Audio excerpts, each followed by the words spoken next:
Chapter 1. The Cold Night. It was 2 a.m. when I realized something was wrong. The hallway was silent, too silent. The kind of stillness that presses against your skin, whispering that something's off even if you can't name it. I had woken up without understanding why. No sound, no movement, just an ache in my gut that told me to get up. I swung my legs off the bed, rubbing my face.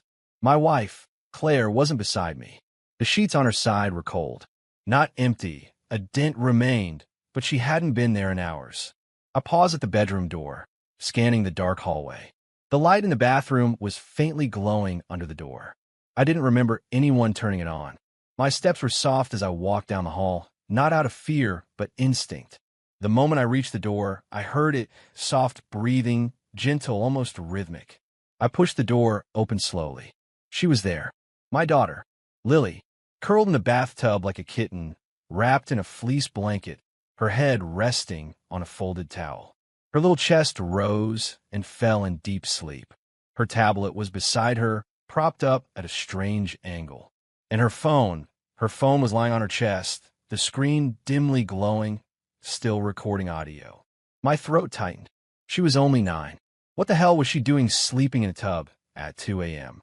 I reached down, gently brushing her hair back. "Lily," I whispered. She stirred but didn't wake. I picked up the phone. The red recording bar was still on. 1 hour, 17 minutes. I paused. Something in me didn't want to press play. Something deeper whispered that this was a door better left closed. I pressed it anyway. At first, just silence. A shuffle. The creak of footsteps. Then Claire's voice, low, tight with anticipation. "We will do it tomorrow. I already prepared my widow dress." I froze. What? A man laughed. Low, confident, familiar. I felt the blood leave my face. The laugh wasn't just any laugh. It was one I knew. I'd heard it across the fence for years, while trimming hedges, while drinking a beer on the porch. I had barbecued beside that laugh, shared tools with it, fixed a damn gutter together while our wives stood by giggling about useless husbands. Benson, our neighbor. My stomach twisted. Claire's voice again, soft, distant, but clearer this time. He'll never see it coming. Honestly, sometimes I wonder if he ever really sees me at all. He's too busy working, fixing, providing. He doesn't notice anything. The man replied with a smug chuckle. "Then it makes this easier, doesn't it?" I stared at the screen, the recording still playing, my mind unraveling. She wasn't talking about someone else. She wasn't rehearsing for a play. She was talking about me. My legs turned to water. I dropped to a crouch beside the tub, my fingers trembling as I paused the recording. Lily stirred again, her eyes blinking open. "Daddy," she mumbled, confused. I swallowed the knot in my throat, wiped my face. "Sure, baby. It's okay. You're safe." She yawned and looked around, blinking at the dim light. I got scared, so I stayed here. "It's okay," I said again, softer. My voice cracked. "Quiet now. We need to go." She blinked, sensing something in my voice, but said nothing. I gently scooped her up, cradling her against my chest. Her blanket wrapped around us both like armor against what I couldn't explain. My mind was racing. A widow dress? Tomorrow? Were they planning to fake my death? Or something worse? I walked down the hallway slowly, ears straining. I didn't know where Claire was. Maybe she was still out. With him. With Benson. The house felt like a stranger's. Every family photo on the wall, every framed picture of Lily's art, every Christmas card, we'd built this life, Claire and I. Or at least I thought we had. What had I been loving all these years? I stepped into Lily's room, setting her down briefly to grab a duffel bag from the closet. I stuffed what I could find. Some clothes for her, a few for me. Diapers from when she was younger still sat in a corner box. I dumped them to make space. "Daddy, where are we going?" Lily asked, her voice sleepy but scared. "A safe place, sweetie." I kissed her head. "Somewhere we can rest. Just for a little while." She nodded slowly, trying to be brave. My hands moved faster now. Phone chargers. Meds. Her favorite stuffed bear. I paused only once, staring at the photo of the 3 of us on the beach, Claire with her arms wrapped around me, and Lily, all of us smiling like we belonged together. The memory felt like a joke now. My gut twisted again. We tiptoed out of the room. I reached for the front door, but paused. There were cameras, Claire's idea. Home security. I killed the breaker to the outside feeds in the fuse box, just in case. With one last glance down the hallway, toward the empty bedroom, the still glowing bathroom, I opened the door. The night was bitter cold. Snow still clung to the grass, hardening in sharp frost. My breath fogged in the air.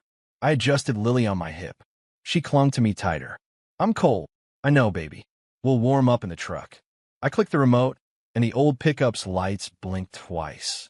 The engine turned over with a low grumble as we slid inside. I turned the heat up full, wrapped another blanket around her. I sat there for a moment, gripping the wheel with white knuckles, the weight of everything pressing down at once. My heart pounded. This wasn't just betrayal. It was something worse, something dangerous. That recording hadn't just exposed infidelity, it hinted at a plan, at elimination. I looked at my daughter, curled again into her blanket. So innocent, so trusting. I didn't have time for tears. I didn't have time for rage. Only action. As I pulled out of the driveway, my headlights cut through the quiet street. Not a soul stirred. Just the crunch of snow beneath my tires and the echo of my wife's voice in my ears. We will do it tomorrow. I already prepared my widow dress. Chapter 2. Before the cracks, the perfect marriage. If someone had asked me a year ago, I would have said I had a perfect life. Or close enough to perfect that I didn't waste time thinking about the cracks beneath it. I was proud of what we'd built, me, Claire, and our daughter, Lily. We weren't flashy or rich, but we had stability. A modest home on a quiet street. A family routine that made the days predictable in the best way. I worked hard construction, 12-hour shifts sometimes, but I came home every night to a warm house, a meal on the table, and the sound of my daughter's laughter filling the air. I can still remember those evenings like snapshots burned into my mind.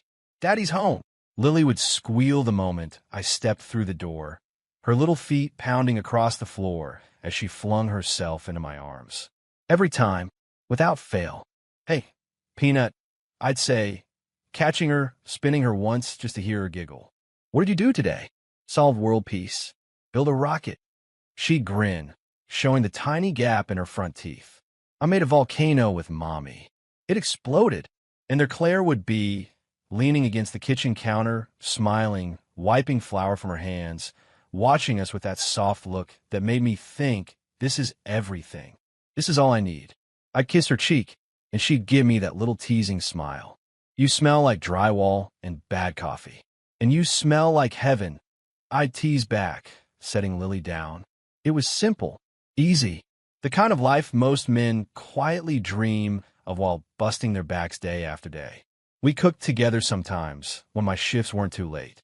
Claire had this way of dancing around the kitchen to whatever old pop song she loved, shaking her hips while Lily clapped along. I pretend to hate it, but really? I lived for it. I even caught myself humming those damn songs at work. We had inside jokes, things no one else would get. She'd call me Mr. Fix-It because I was always repairing something around the house. I'd call her Boss Lady because, well, she ran the place. We laughed. We touched. We made love under soft blankets with the windows open to the summer breeze. Even our fights were small. Petty stuff. Forgotten trash day. Missed anniversary dinner once because I got stuck on a late shift. She forgave me, or I thought she did. The thing about betrayal is that it doesn't start with a bang. It starts in the quiet. The first time I noticed it, I brushed it off. We were having dinner, one of those lazy nights with takeout Chinese. Lily was telling us some wild story about her friend's hamster escaping in the classroom. Claire smiled, laughed where appropriate, but her hand kept drifting to her phone on the table. The screen would light up, soft glow, quick glances. She didn't laugh the way she used to. Her eyes weren't fully there. I didn't think much of it. Everyone checks their phone. A few weeks later, it happened again. She was folding laundry while I was fixing the cabinet hinge in the kitchen. I heard her laugh, soft, breathy, different. I peeked over the corner.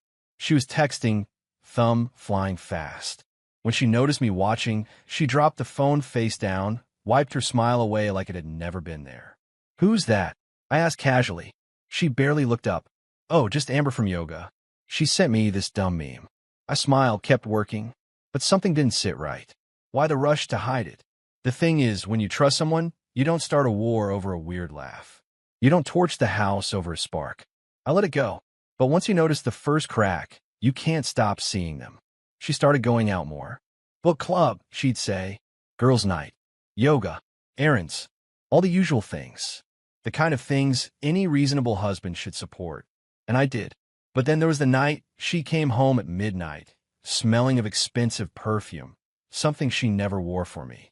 I sat on the couch, watching TV, half asleep. She slipped in like a shadow, her voice light. Sorry I'm late. Lost track of time. I wanted to ask. Something sharp rose to my throat. But when she sat beside me and kissed my cheek like nothing had changed, I swallowed it down. Lily's drawings still covered the fridge. Our wedding photo still sat above the fireplace. The world didn't look broken. So how could I accuse her of anything? Instead, I reached for her hand. Everything good? She nodded. Yeah, just tired. Her smile didn't quite reach her eyes. I told myself she was stressed. She'd been edgy for months, snapping sometimes over small things. Saying I worked too much. Saying I wasn't present. I thought maybe it was something we could fix. I even planned a weekend away. Rented a cabin. Just the three of us. She seemed excited when I told her, but I caught her on her phone in the car more times than I could count. Half her attention always somewhere else. One morning I woke early. She didn't hear me stir. She was in the kitchen, wearing her old college sweatshirt, scrolling through her phone with this soft little smirk on her lips. The kind of look I used to think was meant for me. When she saw me, the smile vanished. Who you texting this early? I teased, pouring coffee. She shrugged too fast. No one. Just checking news. A lie. A tiny one. But still, it lodged in my chest like a splinter. I could feel something slipping between us. The nights became quieter. Less laughter. More silences filled with phone screens and tired sighs.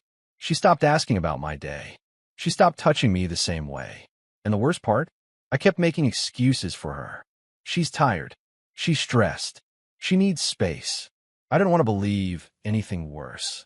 I didn't want to believe that the woman I fell in love with, the woman who once cried when Lily was born because she said her heart had never been so full, could be drifting away from me.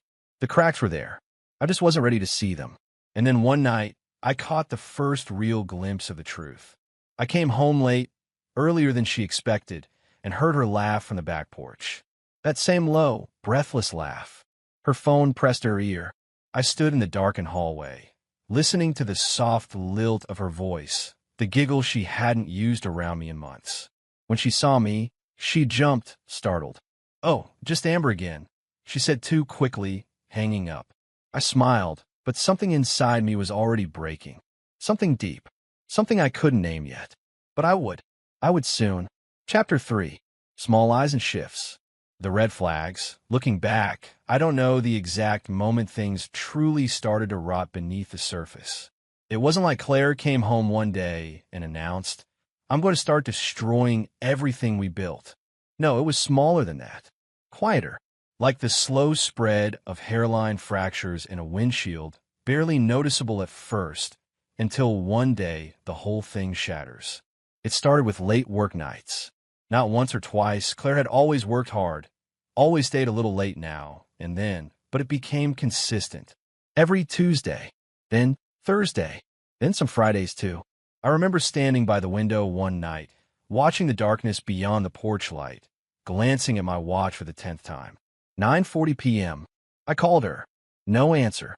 10 minutes later, she texted. "Sorry, last-minute meeting. Be home soon. Love you." I told myself it was nothing. The next time, she came home smelling different. Not bad, just different. Expensive perfume. A little heavier than usual. Not her usual soft vanilla scent, but something sharper. Exotic. I commented on it with a half grin, trying to be playful. New perfume? What's the occasion? She blinked at me, almost like I caught her off guard. Then she smiled too brightly. "Oh yeah, a sample I got from the mall. Just trying it." I nodded, forced a chuckle. Smells nice. But the unease was there. Small. It lodged in the back of my mind like a splinter I couldn't reach. Then came the new clothes. I noticed them in pieces, an unfamiliar jacket draped over the dining chair. A tight red dress I'd never seen before folded on the bed. Heels. Shilsh didn't used to wear unless it was something special. She said she bought them for confidence, for feeling good about herself. I told her she looked beautiful, and I meant it. But she didn't wear them for me. Not once. We stopped going on dates. Stopped touching as much. Even the way she looked at me, something was missing. One night, while I sat on the couch watching a game, she breezed past in that red dress, hair curled, lipstick dark, eyes barely glancing my way. "Where you off to?" I asked casually. "We're dinner," she said, grabbing her keys. "Late one. You look," I caught myself. "Incredible." She smiled, quick and thin. "Thanks. Want to pick you up later?" She laughed, shaking her head. "It'll go late. I'll Uber." I watched her leave. The door clicked shut, and the house fell silent except for the soft murmur of the TV. The game blurred. The room felt hollow. Cold. My hand itched to grab my phone. To check. To what? Spy. That wasn't me. I wasn't that man. I trusted her. Didn't I? I swallowed the doubt and waited. She came back at 1:15 a.m. I heard her heels click softly across the hardwood. I pretended to sleep, but my heart was hammering. She didn't kiss me goodnight. The next morning, I found her in the kitchen, phone pressed close to her chest as I walked in. She jumped, startled, then forced a quick smile. "Morning, morning," I murmured, pouring coffee. Her phone buzzed. She turned the screen down immediately. I caught the corner of a message as she moved, just a glimpse. "Can't stop thinking about last night." I froze. My hands trembled just slightly as I lifted the coffee cup. I didn't speak. She didn't either. She laughed nervously. "Spam," she offered casually, without me asking. "You know, those stupid scams." I nodded. She kissed my cheek like nothing happened. The lies weren't big yet, but they were there. The snapping started next. Small things. Forgotten groceries. A towel left on the bathroom floor. The way I loaded the dishwasher. "Do you even listen to me?" she hissed one night after I accidentally picked the wrong brand of almond milk. God, sometimes it's like you don't care at all. I stared at her, stunned. "Claire, it's just milk." "I forget it," she snapped, waving me off. "I'll do it myself. Like I always do." She stormed off, leaving me standing there, holding the wrong carton, my stomach twisted in knots. She used to be patient, warm. We laughed about things like that. Now her eyes were cold, her tone sharp, cutting without mercy. I kept telling myself it was stress. Maybe something was going on at work. Maybe I wasn't being supportive enough. Maybe it was me. I started doubting everything. My head, my heart, my gut. I remember one night lying in bed beside her, her back turned, her body pulled so far to the edge that the mattress felt 10 feet wide. I reached out just to touch her arm. She flinched. "Claire," I whispered. "Are we okay?" She was silent for a long moment. Then she gave a sigh. "Yeah, just tired. That was all. Just tired." The next night, I came home early. The house was empty. Lily was still at a sleepover. Claire said she'd be back by 7. It was nearly 9. I checked the location on her phone, not because I wanted to be that man, but because something inside me was fraying to pieces. Location unavailable. I sat in the dark living room, phone in hand, as my heart pounded in my ears. Every minute felt like an hour. Every creak of the house made my skin prickle. When she finally walked in, her makeup was smudged, her hair messy in a way that didn't look like the wind. She smiled too quickly. "Sorry, I lost track of time. Where were you?" I asked, voice soft but shaking. Her eyes flickered. "I told you, dinner with the girls. You don't trust me now." I opened my mouth, then closed it. I shook my head. "No, I mean, yeah. I trust you." "Of course." She smiled, leaning in to kiss my cheek. "Good. Because you're being weird lately." I forced a laugh. Weird. That's what I was. The man who worked 2 jobs to keep this house running. The man who tucked his daughter in every night. The man who never, not once, imagined her capable of deceit. And yet, there I was slipping into paranoia, doubting myself, second-guessing my instincts at every turn. Because loving someone too much can blind you. And I was very, very blind. Chapter 4. The Neighbor's Glance. Suspicion. It was a Saturday morning when I ran into Benson. I was out front scraping ice off the windshield of the truck, breath fogging in the bitter air, when I heard his familiar voice call out from across the street. "Morning. Benson said, giving a little wave. He wore his usual puffy black jacket, coffee mug in one hand, leash in the other, as his golden retriever sniffed at the snowbank. "Hey, Benson," I replied, nodding. The words came out tight. I forced a breath, tried to relax. "Cold one." "Brutal," he agreed, chuckling softly. We made small talk at first, the kind of neighborly chatter we'd shared for years. Weather, sports, complaints about the city plows. But something about him fell off. His eyes didn't quite meet mine. His smile twitched at the corners, tight and uneasy. Then, too casually, he asked, "Claire keeping busy these days?" I paused, scraping slowed. Yeah. She's been working late a lot. Some big project, I guess." He hummed, non-committal. His gaze drifted away, down the street. He shifted his weight. The dog whined, tugging gently at the leash. Something prickled at the back of my neck. I wiped my hands on my jeans. "What?" I asked, tone deliberately light. "You see her around, or something?" He hesitated, just a second too long. His mouth opened, then closed. Finally, he offered a weak grin. Nah, nothing. Just thought I spotted her the other night. Must have been someone else. Same coat, maybe." I let out a laugh, but it fell hollow. "Yeah, probably." He smiled again, but it didn't reach his eyes. "Anyway," he mumbled, stepping back, "better get the mud inside before he freezes his paws off." "Right?" I murmured. He turned, and just before he crossed his yard, he glanced back, one last quick, flickering look. Like he wanted to say something. Like he thought better of it. I watched him go. My breath steamed in the cold as my pulse thudded painfully against my ribs. The ride to the grocery store afterward blurred. My hands gripped the steering wheel too tightly. Benson's words, his look, echoed in my head on a loop. Claire keeping busy these days? Must have been someone else. I kept shaking it off. Telling myself I was reading into nothing. But I couldn't unhear it. Couldn't unfeel the shift in the air between us. When I got home, the house was quiet. Claire was upstairs. I heard her moving around, dresser drawers opening, the soft creak of the bed frame. Lily was at her friend for a sleepover. "Hey," I called as I dropped the grocery bags on the counter. Her voice drifted down the stairs. "Hey, babe. Be right down." I unpacked mechanically, milk, bread, cereal, my mind still spinning in circles.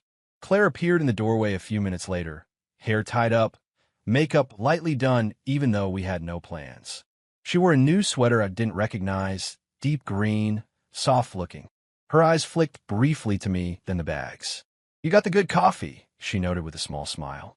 "Yeah," I murmured. She came over, brushed her fingers across my arm. The touch was feather-light. Distracted. I was thinking of running a quick errand later. "What for?" Her smile faltered just a breath. "Just, Target. Need a few things." I nodded, swallowing the lump in my throat. "Wanting to come?" She laughed softly. "It's fine, really. You hate shopping." She wasn't wrong. But I heard the undertone now, the careful sidestep, the distance. I watched her as she moved through the kitchen, her hand brushing her hair back, her phone clutched close.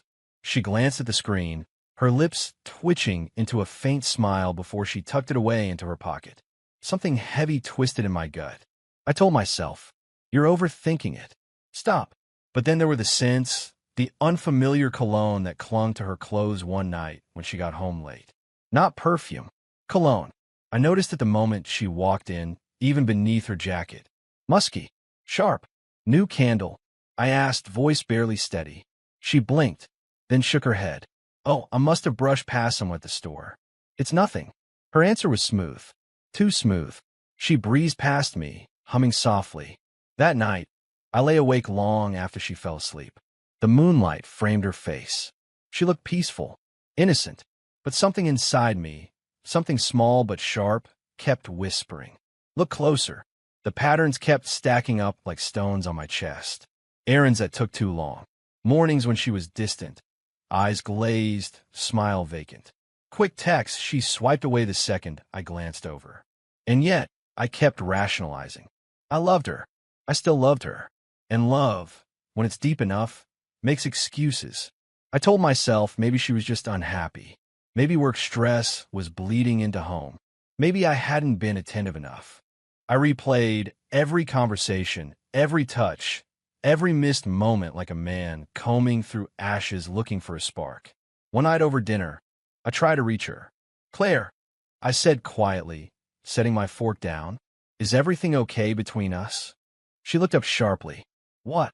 "I don't know," I said, forcing a calm I didn't feel. "You've seemed different lately. I just want to make sure we're good." For a split second, something flashed across her face. Guilt? Anger? Fear? I couldn't tell. Then she smiled. Soft. Dismissive. "Of course we're good," she said, reaching for her wine. "Don't be silly." I nodded. I forced a smile too. We didn't speak about it again. I told myself to let it go, that I was being ridiculous, that she was tired, and I was paranoid. And so I chose denial. For now. Chapter 5. Unraveling. Discovery begins. I wasn't looking for it when it happened. That's the thing about betrayal. It doesn't always come crashing through the door. Sometimes it slides in through the cracks, unnoticed until it's too late. I came home early that Thursday. The job site had shut down because of a busted water line, so for the first time in weeks, I was home before sunset. I pulled into the driveway, the house quiet except for the golden glow of lights in the upstairs bedroom. I stepped inside, shaking off the cold, the smell of fresh coffee hitting me as I hung up my coat. That's when I heard it. Her voice, low, soft, playful. I paused in the foyer, my breath catching. I could hear her upstairs, the gentle murmur of her voice, words half-muffled, but unmistakably flirty. The kind of tone I hadn't heard from her in months. I stood there frozen, heart pounding in my ears. "Yeah, I know, you're bad." I heard her giggle. That breathy laugh. The one that used to be just for me.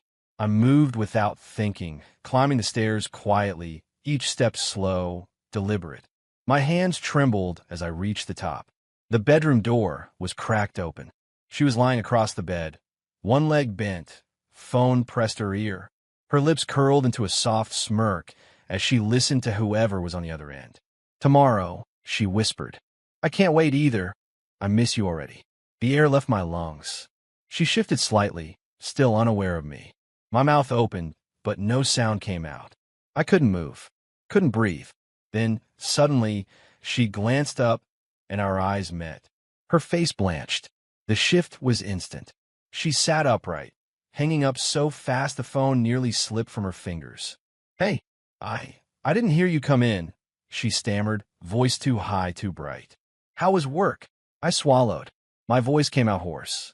"Who was that?" She blinked, laughed a brittle, hollow sound. "Oh, that? Just Amber. You know, from yoga. We were talking about the weekend." I stared at her. That didn't sound like Amber. Her eyes hardened just a fraction. "Jesus, are you spying on me now?" she snapped, defensive in a heartbeat. "It was nothing. Just girl talk."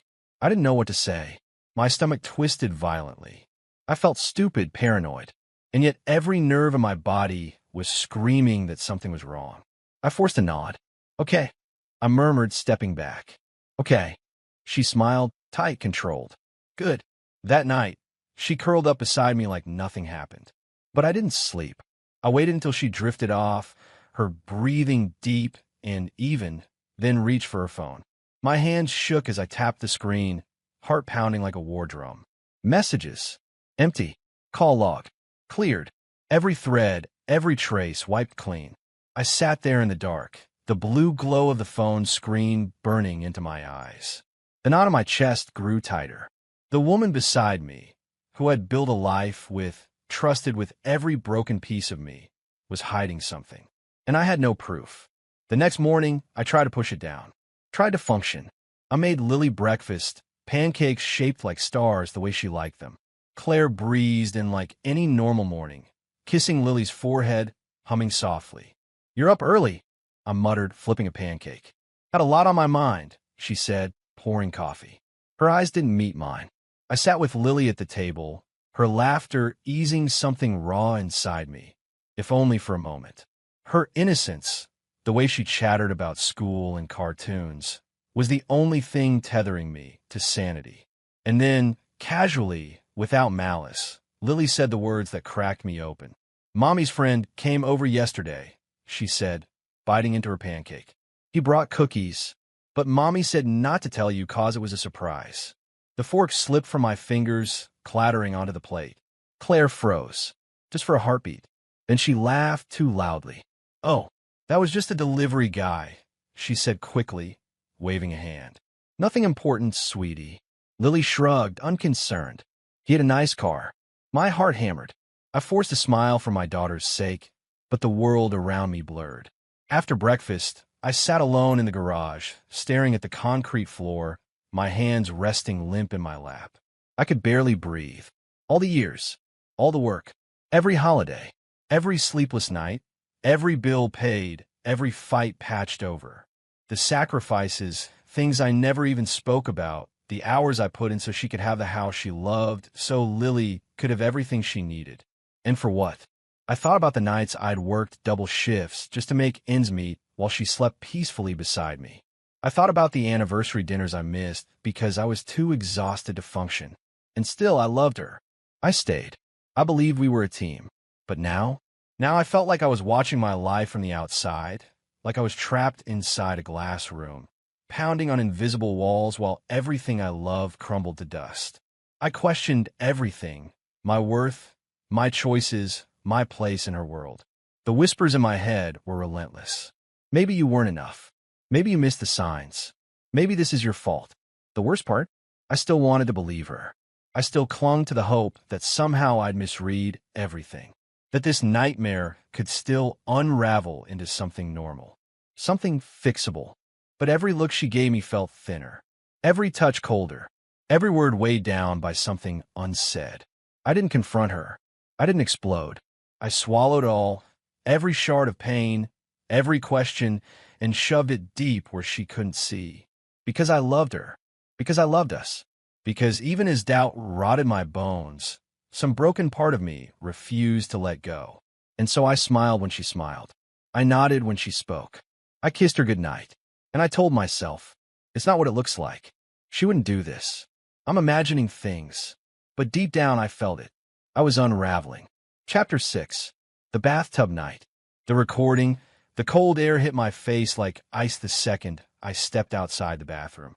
My daughter's tiny body pressed sleepily against my chest, her breath soft and warm, but my own lungs felt like they couldn't take in air. My heart thudded, wild and erratic, as Claire's words replayed over and over in my head like a broken record. "We will do it tomorrow. I already prepared my widow dress." I could still hear the echo of his laughter, low, intimate, unmistakable. Benson. The name rolled sickly through my mind, along with her voice, her tone. The softness of it, the planning of it. Widow dress. It wasn't just an affair. It wasn't just betrayal. It was something darker, something final. My hands trembled as I adjusted Lily's blanket, cradling her closer. She stirred softly, murmured something half-coherent, but I whispered, "Shoot, baby, just sleep." And she settled again. The house, our house, suddenly felt like foreign territory. Each shadowed corner, each photograph on the wall, the scent of Claire's perfume still lingering, it all pressed in on me, suffocating. I knew I couldn't stay. I moved fast but quiet, every step deliberate. My boots made almost no sound on the carpet as I reached Lily's room. The pink walls, the stuffed animals, the tiny glitter lamp, none of it felt real anymore. I grabbed her small suitcase from the closet. My hands worked on instinct: shirts, socks, her favorite pajamas, the threadbare bunny she couldn't sleep without. I packed without thinking, my mind racing with one single thought. We have to get out. The recording kept playing in my mind on a sickening loop. Claire's words, the laughter, the cold casualness of it. He'll never see it coming. Tomorrow. Tomorrow what? My breath caught. My stomach twisted violently. Could it really be what it sounded like? I couldn't make sense of it, didn't want to, but I couldn't unhear it either. My brain flipped through every interaction, every small lie, every late night, every glance between her and Benson. The pieces that hadn't made sense before suddenly fit. Ugly, jagged, terrifying. I felt sick. The front door felt miles away. Every tick of the clock on the wall sounded deafening in the stillness of the house. I moved to my room next, threw together whatever I could. Jeans, 2 shirts, chargers, wallet. My hands kept shaking. I kept wiping the sweat from my palms onto my jeans. I caught sight of our wedding photo on the dresser. Me and Claire on the beach, wind in her hair, her eyes bright with laughter. A younger me, full of stupid, hopeful love. I stared at it. My reflection in the glass looked like a stranger. How did we get here? How did I not see this? Lily stirred again when I lifted her into my arms. Daddy, she mumbled, blinking sleepily. I kissed her forehead, voice soft, low. Shoot, sweetheart, we're just going for a little drive? Okay. She nodded groggily, too tired to ask more. The air outside cut through my jacket as I stepped onto the porch. The snow crunched softly beneath my boots. I held her close, shielding her from the bitter wind. My eyes darted across the street. Every shadow felt alive. Every car that passed sent fresh waves of panic crawling up my spine. Was Claire still here? Had she already left? Was he nearby, watching? The paranoia sank deeper, colder than the night itself. I reached the truck, buckled Lily in as gently as I could, brushing a hand through her hair. She barely stirred, her breathing soft and steady. I climbed behind the wheel, started the engine. The heater clicked on with a soft groan. For a second, I just sat there. My hands gripped the steering wheel so tight my knuckles ached. My heart pounded, my head spun. Disbelief mixed with terror until I couldn't tell where one ended and the other began. This can't be real, I thought. She wouldn't do something like this. But I heard her voice. I heard his laugh. There was no unhearing it. No rewinding my mind back to the man I was before tonight. I pulled out of the driveway slowly, headlights slicing through the thick cold. The house grew smaller behind me, just another shadow in the darkness. I drove without thinking. Just needed distance, needed air, needed to keep Lily safe, even if I didn't know from what exactly. The thought of her tiny body asleep in a bathtub, clutching a phone that recorded what I wasn't supposed to hear, it made my hands tighten around the wheel until my wrists hurt. The fear sat inside me, like ice in my veins. It wasn't just cheating. It wasn't just lies. Something worse was coming, and I wasn't going to wait to find out what. Chapter 7. The Fallout. Morning after. The morning after felt surreal, like I'd slipped into someone else's life and couldn't find the way back to my own. The thin motel curtains did little to block out the pale gray light bleeding through the windows. I sat on the edge of the bed, my hands buried in my hair, elbows on my knees, trying to control the panic that pressed into my ribs like a vice. The cheap clock on the nightstand ticked loud in the stillness. Tick, tick, tick. Lily lay curled under the covers behind me, still asleep, her breathing soft. I turned to glance at her, her little hands clutching the corner of her blanket, her hair fanned across the pillow. I forced myself to breathe, to keep it together. For her. The phone in my pocket buzzed. I jolted. My heart leapt so violently, I nearly dropped the damn thing. I hesitated before pulling it out, my fingers trembling as I unlocked the screen. Benson's name flashed across it. I almost didn't answer, almost let it go to voicemail. But something sharp and cold told me to pick up. Benson, I rasped, voice hoarse. Jesus, his voice came fast, panicked. Where are you? Are you okay? My stomach twisted. What's going on? A sharp exhale on the other end. I could hear the wind, the sound of people, voices, commotion. Listen, man, he rushed. The cops are here. At your house. I don't even know how to explain this. They found something on your porch. My mouth went dry. What do you mean something? A pause. I could hear him swallow. It's bad, he muttered. Like there's burned stuff. Pictures. Pieces of jewelry. What looks like a wedding ring, I think. And he broke off, his voice lowering. They found blood, man. On some kind of cloth. It's all scattered there like someone staged something. The room tilted around me. I shot to my feet, pacing, the carpet scratchy beneath my bare feet. What? I whispered, my voice barely audible. What are you talking about? Blood? Pictures? I don't know, man. Benson's voice cracked, his breath coming fast. The cops asked me when I saw you last. Your wife's? She's crying. She's telling them you took Lily and disappeared. She looks wrecked, like she's scared out of her mind. I pressed a shaking hand over my mouth. My pulse roared in my ears. She's setting me up. The thought struck me with brutal clarity. The widow dress. The secret of calls. The distance. Now this. Listen, Benson kept talking, his voice shaky. I didn't say anything. I mean, I told them you were probably just at work or something, but, man, they think something happened. They're saying there's signs of struggle. You need to tell me what's going on. I didn't answer. I couldn't. My tongue felt thick, useless. I glanced back at Lily, her tiny chest rising and falling. My throat closed up. I can't talk. I managed finally, my voice breaking. I can't. Just don't tell them you talked to me. Please. Wait, man, what is this? Benson's voice rose. I ended the call. My hand shook so violently I dropped the phone. It hit the carpet with a dull thud. I squeezed my eyes shut, breathing ragged, my skin clammy with cold sweat. What the hell was happening? I stumbled in the motel bathroom and splashed icy water on my face.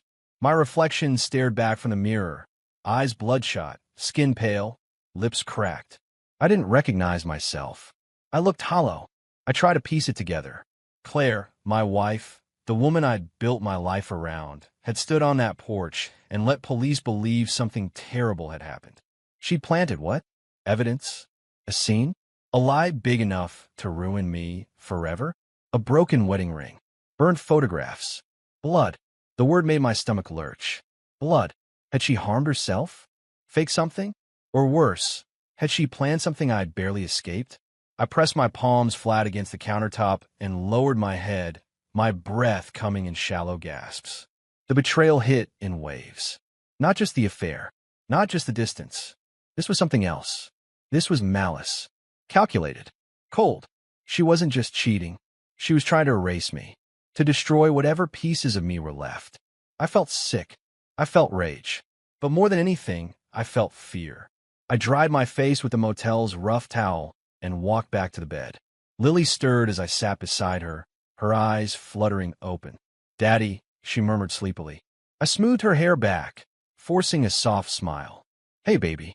I'm here. Why are we in a hotel? I hesitated. My throat tightened.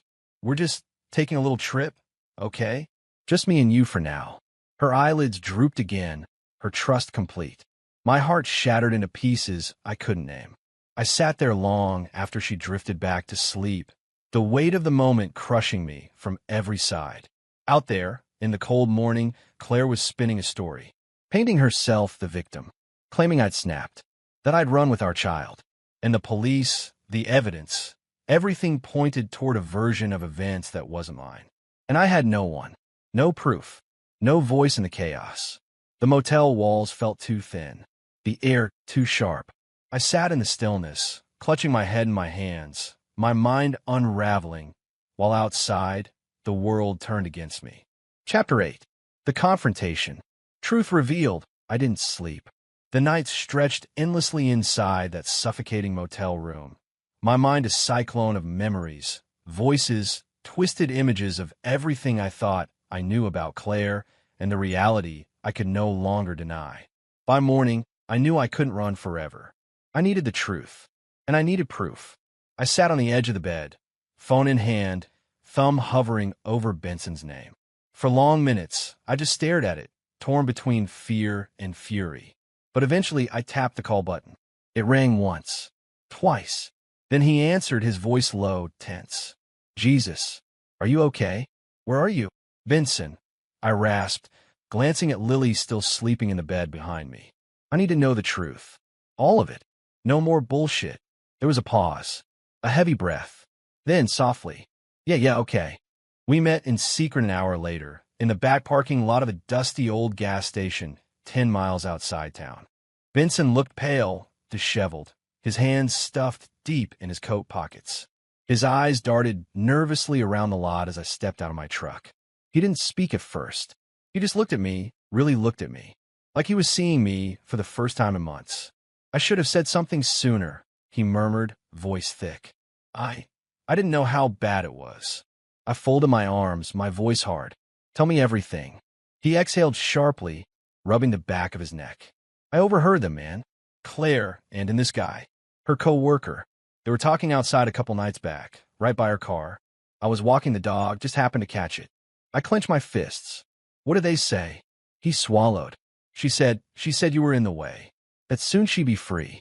that they just had to stick to the plan. He laughed, called it the widow's special. Benson's eyes met mine, full of guilt. She said you wouldn't see it coming. My stomach twisted violently. The motel air felt thick in my lungs. And you didn't tell me? I whispered, my voice barely more than a breath. I didn't know what to think, he stammered, his eyes shining with panic. I thought maybe I misheard. I didn't think she... He stopped himself. But then when the cops came, I knew. I knew something was wrong. I paced, dragging a shaky hand through my hair. I need proof, I muttered. I need to catch them. I need something. Benson nodded, lips tight. I'll help, he said. I'm not letting them destroy you. We made a plan. That evening, Benson texted me the address. A bar near Claire's office. He'd overheard her making plans to meet the guy there, one of those trendy spots she used to hate, but had suddenly started visiting these past few months. I sat in the back of the bar, hoodie pulled low, heart pounding so hard I thought it might break my ribs. Benson sat near the door, pretending to watch the game on the wall-mounted TV. I held my phone tight in my hand, the recording app open. And then I saw them. Claire, my wife, the woman who used to laugh with me over burnt pancakes and lazy Sunday mornings, walked in wearing that red dress. The one I'd seen once, only in passing. Her hair perfect, her lips painted deep red. And beside her, the lover. Some slick-looking man I barely recognized from the Christmas party at her office. I remembered shaking his hand once. I remembered trusting her. I pressed record. They slid into a booth 3 tables down, laughing softly, leaning in close. I couldn't hear every word, not at first, but then she said it, clear as day, her voice dripping with malice. Tomorrow's the day. Once he's gone, we can be free. Her lover chuckled, hand brushing hers. You'll finally get to wear that black dress. She smirked. I've already got it pressed. I swallowed hard, bile rising in my throat. My fingers clenched the phone tighter. And the cops? He asked. She smiled coldly. They'll think he lost it. Took Lily. I already set the stage. We just have to stick to the script. I couldn't breathe. Every lie, every touch, every I love you whispered at night, it all curdled into something grotesque. Alien. Benson shot me a look, nodding subtly. It was time. I texted the police anonymously before stepping outside to make the call official. By the time I returned, 2 officers had arrived, casual at first, unsuspecting. Benson flagged them down. The bar lights blurred in my vision as I moved, numb, shaking, barely human. Then came the confrontation. The officers approached the table. Claire looked up, confusion etched into her features, until her eyes found mine. Her face drained of color. I held up the phone. I heard everything, I said, my voice flat cold. You're done. The lover, the smug bastard, paled, his mouth opening in shock. Claire shot to her feet, stammering, Wait, no, this isn't what it looks like. I laughed. A broken, bitter sound. It's exactly what it looks like. The police took control. Calm but firm. Hands guided them both out of the booth. Claire's face twisted between panic and fury, her eyes wild as she lunged toward me. Please, she whispered hoarsely. Please, this is a mistake. I stepped back. My voice didn't rise. It didn't have to. You were going to destroy me, I said softly. And I loved you. Her eyes filled, real tears or crocodile ones, I no longer cared. Benson stood silently nearby, arms crossed, watching the scene unfold with grim disbelief. The officers cuffed the man. Claire still pleaded, her voice splintered and cracked. But the recording was clear. The evidence was real. I stood motionless as they were led away, my heart a hollow shell in my chest. And for the first time in months, the weight began to lift. Chapter 9. The Shattered Illusion. Aftermath. The courtroom was cold. Not the kind of cold that chills your skin, but the kind that seeps into your bones, grinding down every hope, every fragile piece of trust you had left. I sat there, hands clenched on the bench in front of me, staring blankly at the woman who once was my wife. Claire, no longer the woman who smiled at me across the breakfast table or kissed me goodnight. Now she was just a defendant, shackled by the truth she tried so desperately to bury. Her eyes darted around the room, wild and desperate. The mask of innocence she'd worn so carefully was shattered, cracked beyond repair. Across from her, her lover, the man she'd trusted, The man who'd laughed with her at my expense stood silent, handcuffed, pale, and defeated. He tried to run, but the police caught him just in time. The sting of betrayal wasn't just hers. It was his too. As the prosecutor laid out the case, I listened with a numb fury. Every word was a hammer pounding down on the lies they spun, the nights she hid, the cruel plans she made. I clenched my jaw when the recording played, the voices of Claire and the lover planning their deceit. Their cocky, twisted jokes echoed in the courtroom. "He's such a fool," she'd sneered. "Who'd ever suspect the hard-working husband? They'll never see me as the villain."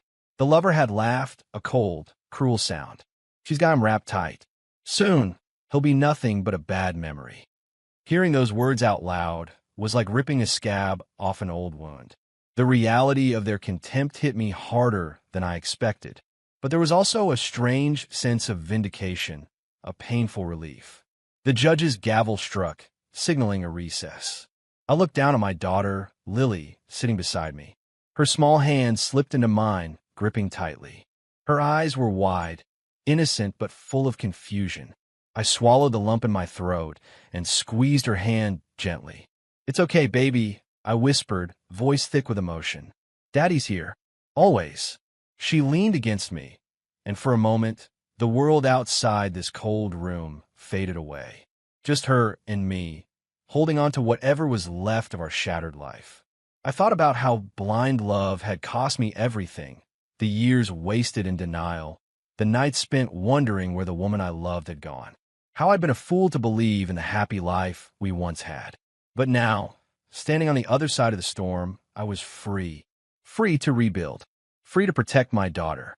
And free to finally see the truth. Chapter 10. The Road Ahead. Resolution and Final Line. The sunlight poured through the half-open blinds, casting warm stripes across the hardwood floor of our new home.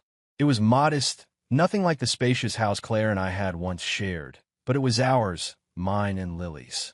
I stood in the kitchen, leaning against the counter with a mug of black coffee, the bitter warmth grounding me as I listened to Lily laughing in the next room. That sound, pure and unfiltered, was the best music I'd heard in a long time. She was playing with her new set of blocks, building towers that tumbled over and over, giggling with each crash. Her resilience, even at 5 years old, amazed me. I'd seen her through confusion, sadness, and fear, yet here she was, still bright-eyed and strong. I thought back to the long, dark nights after the betrayal, the nights I'd held her close, trying to shield her from the storm I couldn't outrun, the slow unspooling of my marriage, the hollow silences at dinner, the lies that piled like rubble around us. It was a pain I never imagined surviving. But survive I did. The new job was demanding, sure, but different. I wasn't just punching a clock anymore. I was building something that felt honest. I worked with my hands, yes, but also with my mind, crafting a future that didn't depend on someone else's promises. Claire's memory haunted me less. Not because I'd forgotten, far from it, but because I'd learned to see the difference between love and lies, between loyalty and betrayal. A text buzzed on my phone. It was Benson. "How's Lily?" I smiled and typed back quickly. "She's good. Better than I deserve." Benson's been a steady presence, an unlikely friend forged through fire. Later that evening, as I tucked Lily into bed, she looked up at me with those big, trusting eyes. "Daddy, do you think Mommy will come back?" she asked softly. My throat tightened, but I forced a calm smile. "Sometimes people make bad choices, sweetheart. But no matter what happens, I'll always be here for you." She nodded, blinking sleepily, and snuggled under her covers. I turned off the light and closed the door quietly. Alone in the silence, I let myself reflect. Love didn't break me. Lies did. And now I see the difference.